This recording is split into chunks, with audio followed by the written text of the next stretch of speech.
Good evening, friends, fans, family, and followers, to season 1, episode Who the Fuck Knows of Last Caw-Life Experiences of a Crow. As always, I will be your host, Frater. And this show is brought to you by Celestial Oddities. It's been a little while since I've done a new episode of Last Caw, but get back on. Since it is kind of different than my other shows where I'm going over life experiences, they're not going to be as frequent because it just happens to be when I think of something that would be funny to tell you guys, it's sharing with with you guys on those stories. If you haven't been watching our new show, Caniculum Obscuritatis, we have put out 6 episodes. You can check them out on my Facebook, on my personal Facebook page, my Celestial Oddities Radio, Knights of the Nephilim, and the Coterie of Semil Facebook pages, as well as the Knights of the Nephilim YouTube page. Give that a like, share, follow, and subscribe. Helps move us up the podcast community rankings, allows you to discover new episodes as they air, gives you unfiltered access to our past archives, and just spreads the word, which we appreciate. We also have some big news tonight about 2 of our other shows that are huge fan favorites. We'll be talking about what's going on with them, when to expect a new season of those shows, and much more. But we're going to talk about Into the Fangs of the Serpent, which is a story that happened to me when I was younger about getting bit by a very, very large snake, and it being a pretty serious bite. So we'll talk about that this evening. I'll give it a few minutes for some people to jump in. If you are listening out there, feel free to leave a comment wherever you're watching from. I will put them up on the screen, read them off. Hopefully they come through our dashboard. The last few weeks we've been getting comments on Facebook that are not translating over to the show, so I have to try to look during the show, as I'm doing right now, to see if there's any coming in, because they're not coming across. And that's a newer development. I'm not sure why exactly that is happening, but nonetheless, we will not be stopped. We will continue to do what we do. So thank you for those out there watching maybe for our first time. Like I said, this is called Last Caw-Life Experiences of a Crow, and it's just me telling unfiltered, unrelenting, unapologetic stories of things that I've experienced in life. I've lived a pretty intense and wild life in a lot of different respects. I've been involved in a lot of different things, and it's made for some really wild times, really wild memories that you guys seem to get a kick out of hearing and interacting with. So we'll do that. As I did mention, if you have not caught our last episodes of Caniculum Obscuritatis, that is one of our newer shows. That is myself and Natasha Michelle, owner of Little Shop of Lilith, co-head of our cult, the Coterie of Semil. We talk about diabolism, spiritual practice, and how to build a foundation from the ground up, from breath work to mantras and mudras to meditation, candle magic, astral temples, conjuration, and much, much more. We're going to teach step by step how to formulate your own spiritual practice and build that up, and how to get to some very serious levels of working over time with those practices. I'm hoping, with the technical difficulties we have, that it is airing across the proper channels as well. Like I said, everything looks to work great, but when I keep airing the last several weeks, it's just not seeming to connect properly to places, and no one can give me an answer. If someone is watching out there, can you leave a comment so I can see if they're coming through?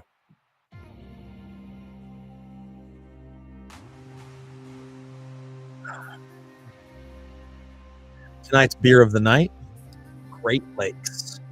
This is the Edmund Fitzgerald Porter. Absolutely lovely, delightful beer. That is our beer of the evening. As you guys probably know, I'm usually drinking beers during my radio shows. It's the one time I get to throughout the week or throughout the month. Not a lot of other time.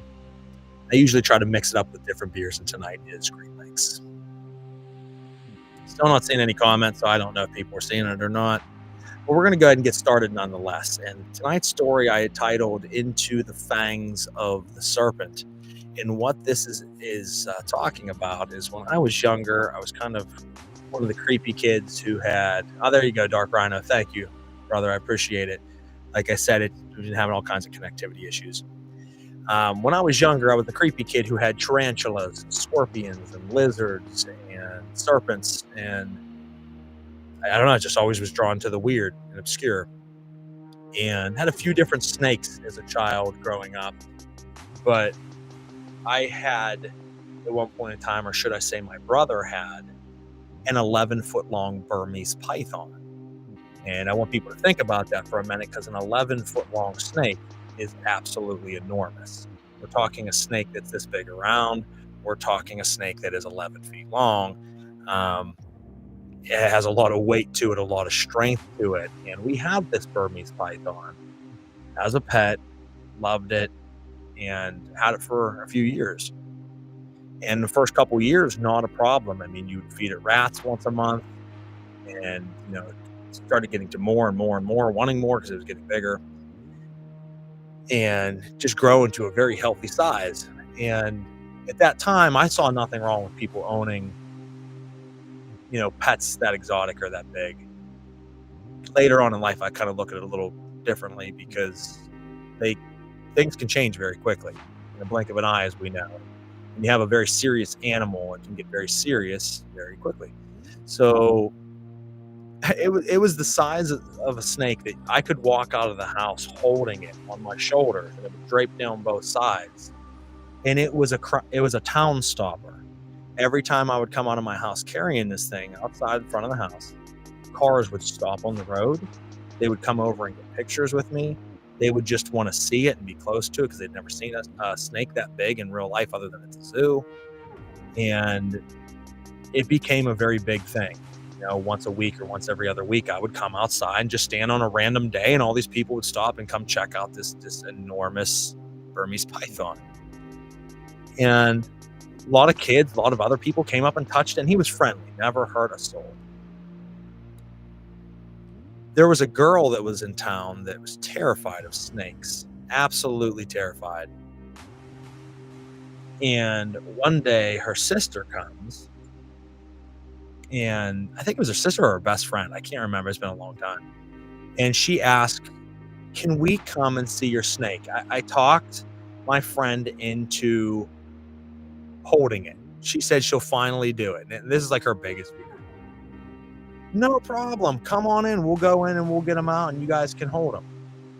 So we go in, we go upstairs, we go to the, aquarium that we had this Burmese python in.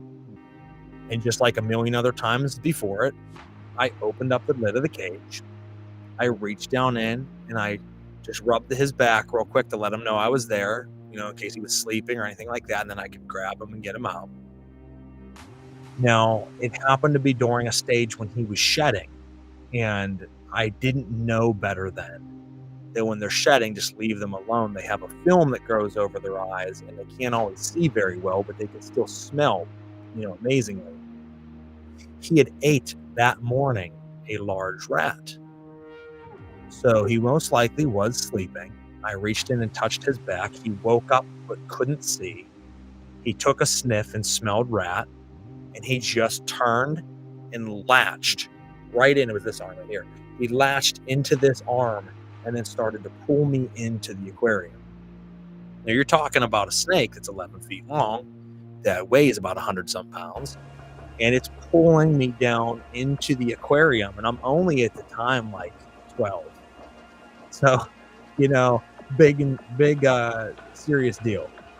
So the girl that was traumatized, when we went up there, I was like, "Oh, we're going to get him out. I'll hold him for a minute, give him to you." She was ready to finally face her fears. And then that happens. It latches into my arm. It wraps around my arm, and then it starts to pull me down in. She started screaming. She ran down my stairs and ran out the front door of my house. And I never seen the girl ever again. I don't know what happened to her. She used to be around town. I just never seen her again, which is to this day baffles me. But the other girl was there, and she was like in shock. And she's like, "What do I do? What do I do?" And I says, "You need to go down and talk to my mother and tell her I need help right away." So she walks down the stairs, walks into the back room, and I don't know this until after the fact, because I'm upstairs getting fucked up by the snake. And she walked in, and she's like, "Excuse me, Miss Crow, excuse me." excuse me? My mom was on the phone. And she looks up and she's like, your son is upstairs. The snake bit him and wrapped around him. He's really hurt. Bye. And like, she was in shock. She wasn't talking right. You could tell she was disturbed. She left the house. I did see this girl later on in life. We joked around about a friend from time. I'd never seen a friend again then. And my mom comes upstairs, and yeah, I'm sitting on the ground with this thing wrapped around my arm the whole way up to my shoulder. It's squeezing all the blood out of my hand. You know what I mean? Because that's what it does. My hand's going white on the end, and I'm just bleeding profusely down my arm in like a pool. And this thing won't let go. So she comes upstairs, and once again, this was my older brother's snake. My mom allowed us to have pets in the house, but she never really held the snake or anything like that. You know, it was just ours. And she comes up and is like, what do I do? What do I do? And I'm like, we got to get it off. So we fought, the two of us, to unravel this thing off my arm. And we were able to finally get it off after fighting it. And it's just latched in. Now, I want people that don't know what the jaws look like of a Burmese python. I want you to look up Burmese python skull. And we look at a snake, and when its mouth normally opens, you don't see the fangs because they're tucked under the skin inside of its mouth. So obviously we think of like timber rattlers and things like that have big ass fangs on them, or vipers, or any of those type of snakes. Well, Burmese python, you don't see that. So a lot of people don't think about the teeth on them. And when you look at their skulls, they have like a dozen rows of double fangs pointed backwards, and they're razor fucking sharp. Well, that's what latched into my arm full force. And when we got it unraveled off my arm, you could see it was trying to let go of me. It actually had realized like I bit something that wasn't what I thought it was. And you could see it trying to get its jaws off, but with their fangs pointed backwards, once they sink in, they really can't get it off. They wrap around and start to swallow it. They can't as easily get off of their prey.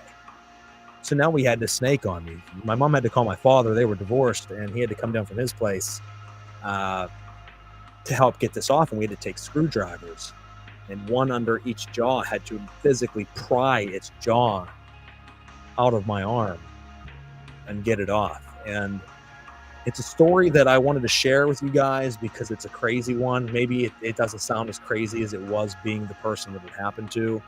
But like I said, at that time, I thought it was awesome to be the kid with the 11-foot long Burmese. I thought it was cool to go outside and have kids come up and wanting to hold it and get pictures with it. And even though it was a mistake that he bit me, it could have happened at any one of those times to any one of those people, and my family would have been liable. What if it killed a kid?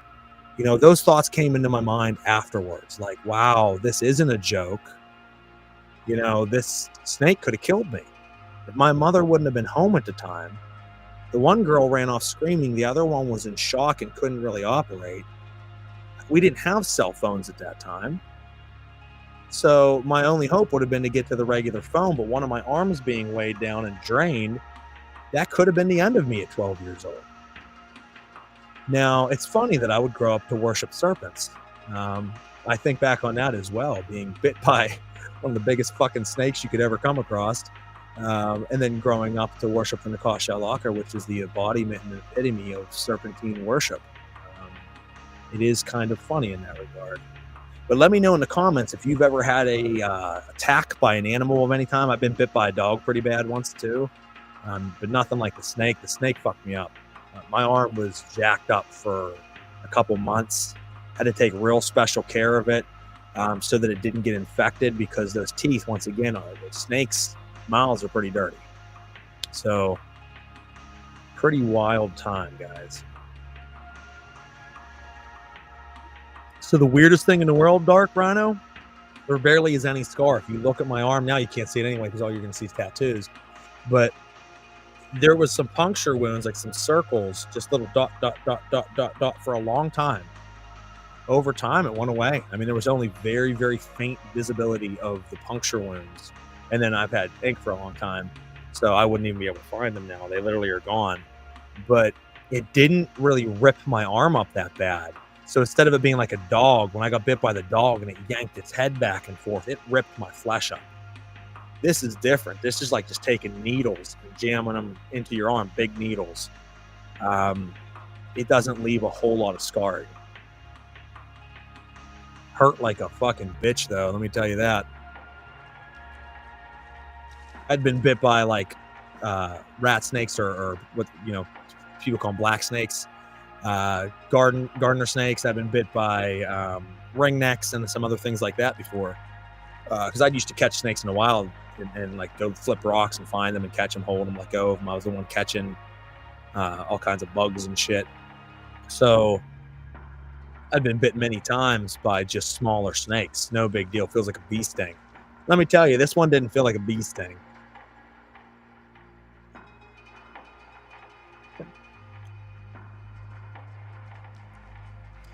We owned a couple different tarantulas, a few different scorpions, handful of snakes, hamsters. Long before that stuff started, my first animal ever was a hamster. You want to talk about something hurting when it bites you? Those little fuckers. I haven't been bit by a hamster in over 25 years, but I can tell you, it always hurt like a bitch when it happened. See if there's any comments coming in, because there's not a lot on the board, but I know once again I don't see. Yeah, see, there's comments coming in right now. Re-traumatizing this poor girl from Natasha. Yeah, it was a wild experience, to be honest with you guys. Just because it was so fucking big that when it bit me and it wrapped its weight around me and started to pull me, I literally couldn't pull it up. I couldn't get it out of the glass cage. It took everything in me to hoist it up over, and that's when I dropped down to the ground, and that's where my mom found me. It was just laying there outside of its cage up against the wall with this thing just squeezing the shit out of me. I couldn't get it off me. I knew it was powerful. I watched it kill rats. Just holding it, you could see sometimes how strong it was, because you got to think a snake is a solid muscle. It literally is muscle on vertebrates. That's it. And I never realized its strength until that point. Max Webster says, bit by a black widow, twice stung by emperor scorpions I was raising. I got stung by an emperor scorpion I had as well. I didn't get a whole lot off of that, though. Like, it hurt. That felt like a bad bee sting. I didn't get sick or anything off it like some people say they do. I did not, luckily. Never been bit by a tarantula. I've had a few. Those are rare, though. They oftentimes don't bite. They have the urticating hairs. So a lot of times if a tarantula, if it's a New World terrestrial tarantula, what it does is it uses its urticating hairs. It shoots hairs off its back into your arm, and then you bust out like hives. That's what a lot of tarantulas will do, is they're protectant. Old world tarantulas, meaning it comes from overseas, those ones will bite you, but that's very, very rare. Scorpions are just pricks, though. They don't make very good pets, to be honest with you. If you're not going to ever pick them up, yeah. If you're planning on picking them up, scorpions really aren't good pets. But Black Widow, though, that would have sucked. That's never happened. Hopefully that never does. Knock on wood.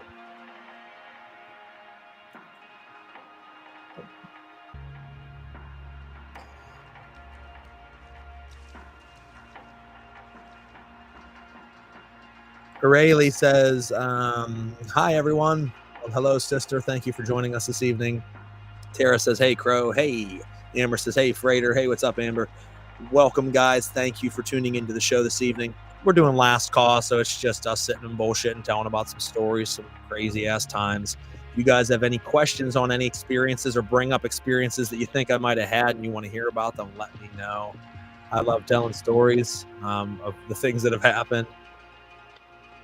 Like I said, it educates, it's lively, and I just like spending time with you guys on Thursday nights. Have for years. Whether it's this show, Nights of the Nephilim, Paranormal Guys podcast, Caniculum Obscuritatis, Uncovering the Underground, you name it, I like being here with you guys on Thursday evenings. I love you guys. First time sucked. Second Black Widow bite got me high as fuck. Yeah, I don't know, man. I'll take your word for it. Why are you trying to feel that? I don't know what that bite's like, but I know like the brown recluse bite will start to eat your fucking skin away. You'll have a big ass hole pocket in your arm. I'm good on all that. All good on that. That Venom's a bitch.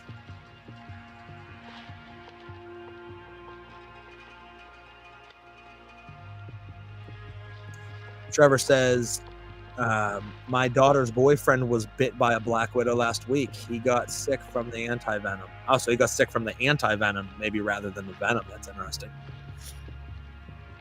Yeah, it's crazy, man. They're out there.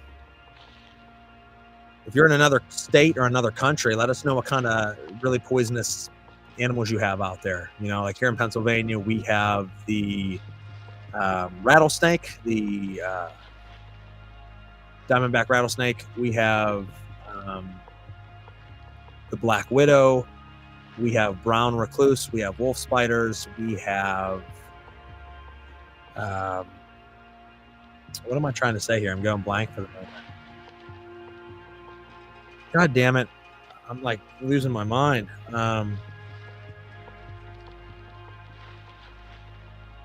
Wow, the snake that's in Pennsylvania that I've known my whole life, for some reason it's not coming to my mind right this second. Copperhead. There you go. We have copperheads here. So let us know what you got in your state. Or your country.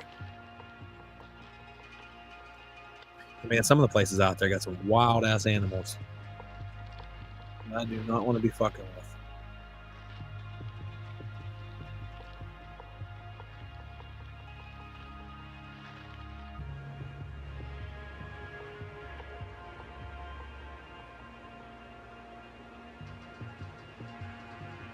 So while we wait to see what other comments come in, I wanted to talk to you guys about my announcements. So we are very happy at Celestial Oddities Radio and the Coterie of Samil. Very excited to be able to announce that Knights of the Nephilim Season 5 will be coming out within the next couple months. This has been my biggest show. This has been my most sought after show, my most commented and reviewed. I know it is a fan favorite. For those who already know about the show, obviously you know what that's about, so hopefully you're excited.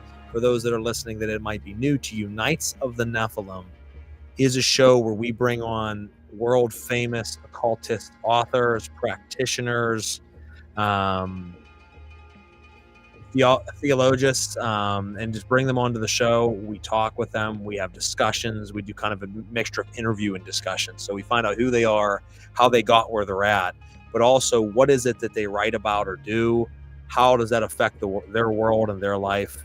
And we really deep dive into that. And we've had on some of the biggest names ever on the show over the 4 seasons we've released. And then we retired it for a bit. And a lot of people came to me and they're like, you got to bring it back. You have to have it. We love that show. And I didn't know if I would ever bring back another season. But, you know, I have thought it over the last couple of years. And I said, you know what? I think it is probably time to bring back Knights of the Nephilim. People want it. I enjoy doing it. I can make time for it. We'll work it in. With your guys' support, we're going to do it as long as you guys want that.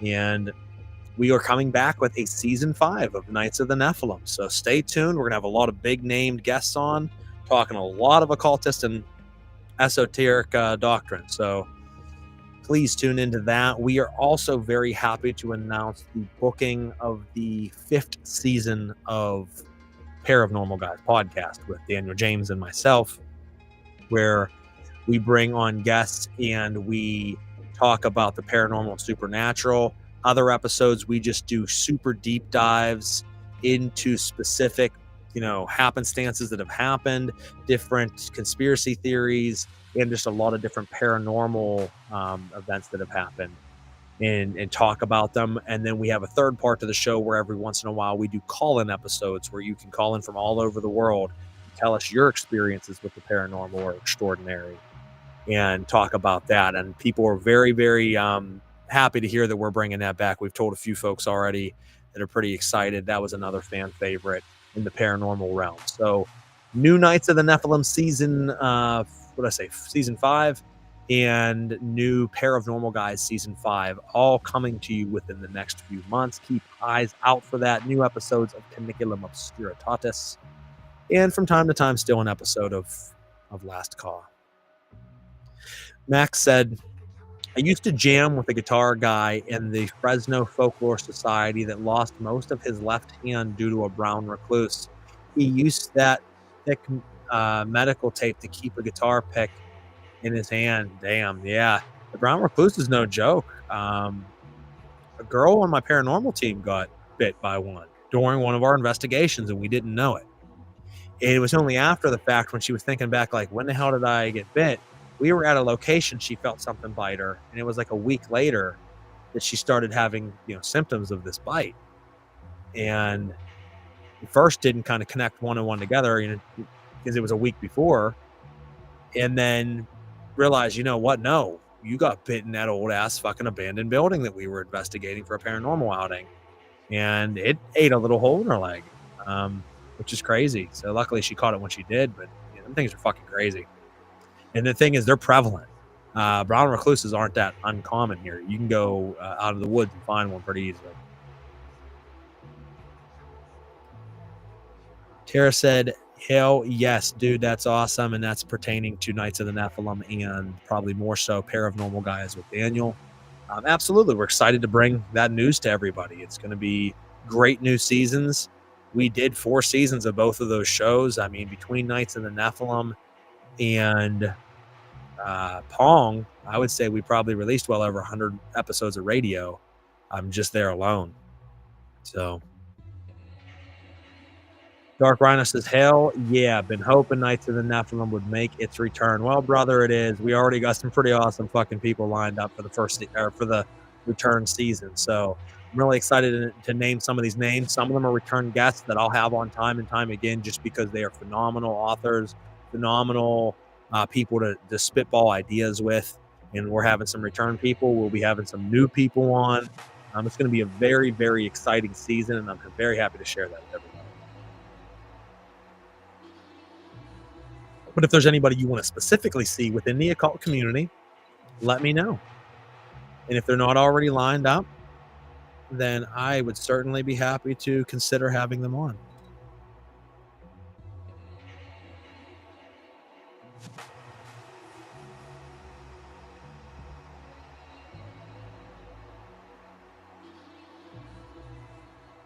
I got a comment here. My horse didn't attack me, but he stepped on me and ripped my groin open. He knew he hurt me too. It was so sad. And that was from Natasha. Yeah, that's crazy. I remember you telling me that story. That's wild.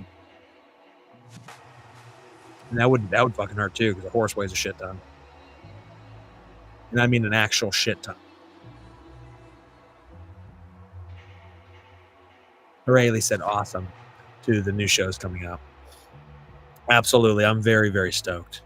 And then with me and Daniel, we'll be bringing on a bunch of new guests in the paranormal, talking to them about experiences they've had, obviously getting the calls around the world, which are always one of my favorites. They're hard as fuck to operate from a radio standpoint. Trying to get them on, have them on the appropriate channel, keep the line connected so they don't fall off the line. Everybody sounding the same and being on, especially when you're dealing with people in multiple time zones and all that. It is very hard. Because you absolutely have no idea what you're about to get.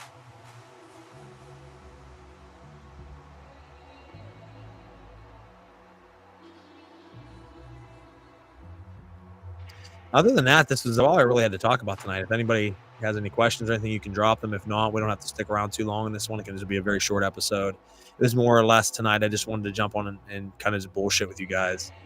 But I figured the snake one would be a good way to start it off. Not as exciting as like Porta Potty Beatdown or Lost City of What the Fuck. If you caught those episodes, those were pretty crazy. But once again, I would say a snake bite is too.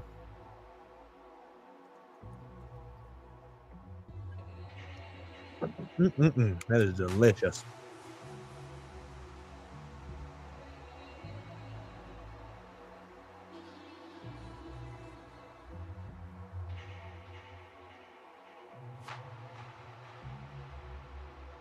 Other than that, I think that's it. No one's really jumping in tonight, which is okay. Mycology reference poster behind you is killer. That was from Max. Oh yeah, man, that's a cool tapestry.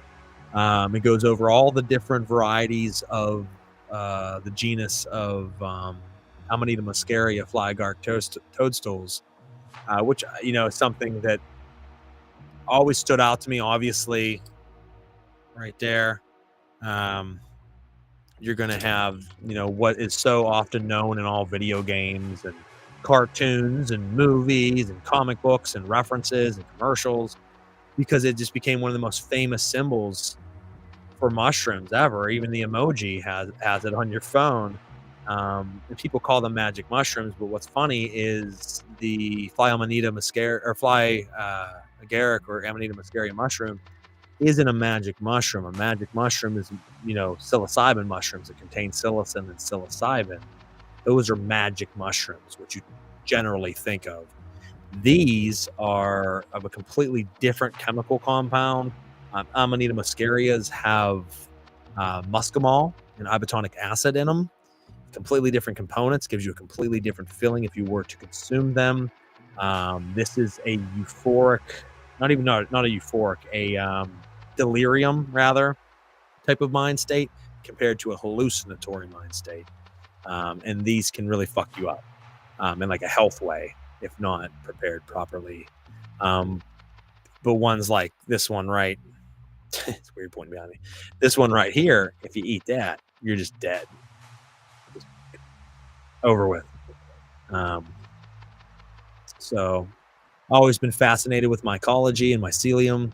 I think it's amazing how this whole world is a mycelial bed, and that the mycelial networks under our feet in the soil, around the trees, communicate to one another, talk to one another, are intelligent and sentient. And they really, without them, we wouldn't be here. And it's something so out of sight for so many people, but yet so incredibly important.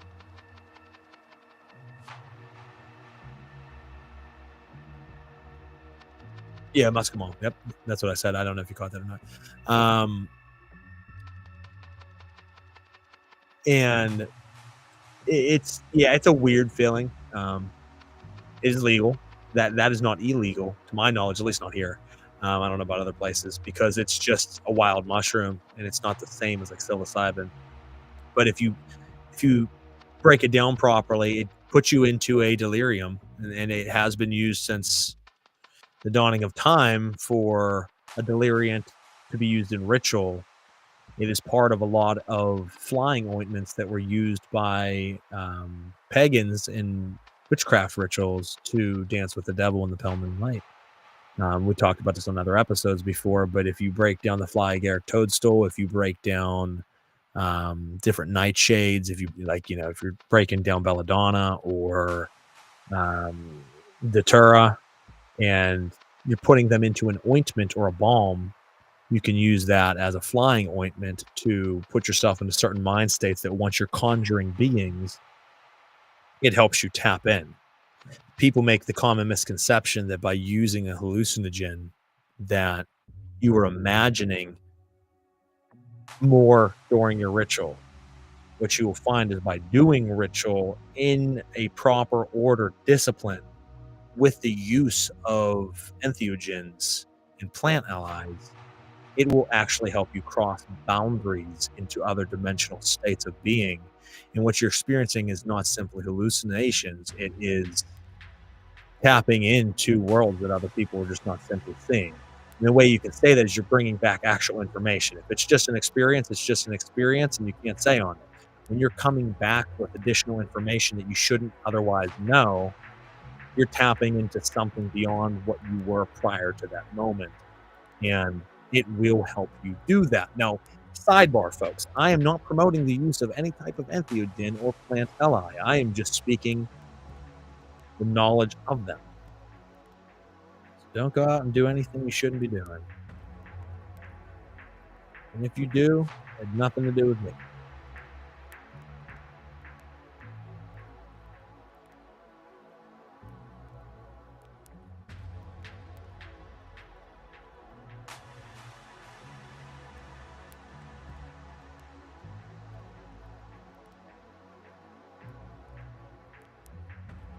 It's even incenses.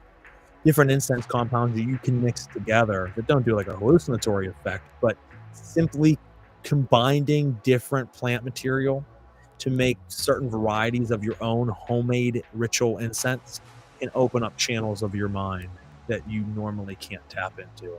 This is why scent is such an important sense in the ritual process. Another thing that's often overlooked by folks, they don't pay a whole lot of attention to scent. And it's like, well, why do you think incense has always been a part of most rituals? Why do you think there are oils used with different scents? Because the scent opens up channels in your brain.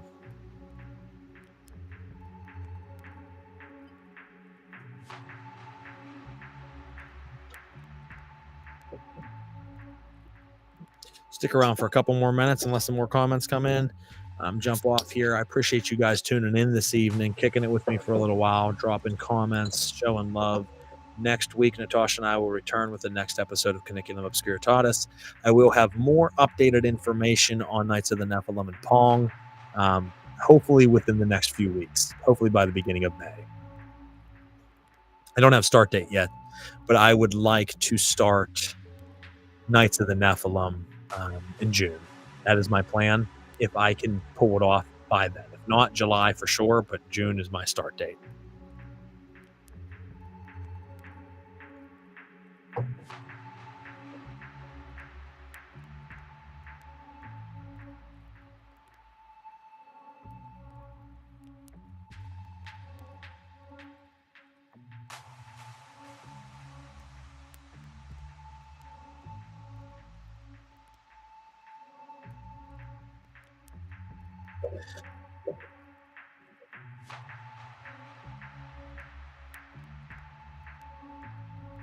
Good night to you too, Max. I appreciate you coming on, buddy. I appreciate it. You have a wonderful evening, and we'll see you hopefully next week or in the next couple weeks, man. Take care of yourself. And for the rest of you guys out there, I think that's probably it as well. I'm not seeing any more comments coming in. I'll check one more time on Facebook, and if not, we will call it an evening.